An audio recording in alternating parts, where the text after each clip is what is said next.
نحمدہ ونصلی علی رسول الکریم اما بعد 8 اپریل کو میکسیکو میں سورج گرہن ہو رہا ہے. تو لوگوں نے پوچھا کہ کیا حضور پاک صلی اللہ علیہ وسلم نے جو سورج گرہن کی نماز پڑھائی تھی مدینہ طیبہ میں وہ بھی اس کا بھی کوئی ثبوت ہے؟ جواباً عرض ہے کہ ہاں ہے. آپ لکھیے solar eclipse 632 solar eclipse Google پر لکھیے فوراً یہ آ جاتا ہے. ناسا پر یہ ساری چیزیں موجود ہے.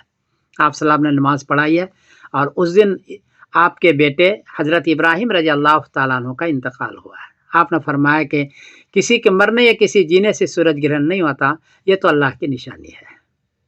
اور یہ سورج گرہن ہوا ہے 27 جنوری 632 عیسوی کو، پیر کا دن ہے، مطابق 29 شوال 10 ہجری.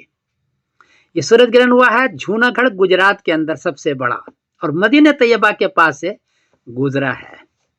یہ سورج گرہن اینول ہے. اینول کا مطلب یہ ہے کہ چاند بیچ میں آ گیا ہو اور سورج کی روشنی چاروں طرف نظر آتی ہو، تو یہ وہ ہے. دوسرا ہوتا ہے ٹوٹل، چاند بیچ میں آ گیا ہو اور بالکل اندھیرا ہو گیا ہو، سورج کی روشنی بھی چاروں طرف بیچ میں چاروں طرف نظر نہ آتی ہو، اس کو ٹوٹل کہتے ہیں، جو میکسیکو میں ہو رہا ہے. یہ ٹوٹل نہیں تھا. اور جزوی کا پارٹیل کا مطلب ہے کہ جزوی.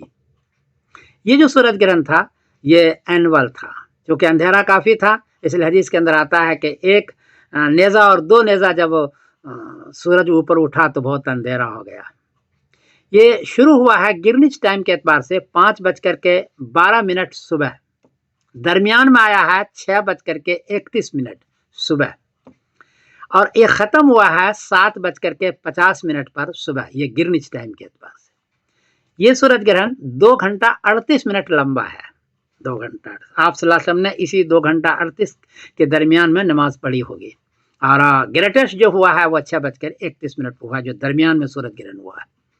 مدینہ کے ٹائم کے اعتبار سے شروع ہوا ہے 8:12 پر صبح، درمیان میں آیا ہے 9:31 پر صبح، اور جو اخیر ہوا ہے ختم ہوا ہے وہ 10:50 پر صبح. تو درمیان میں آیا ہے 9:31 پر مدینہ طیبہ میں. یہ نماز آپ نے پڑھائی ہے. اور یہ لمبی نماز ہے.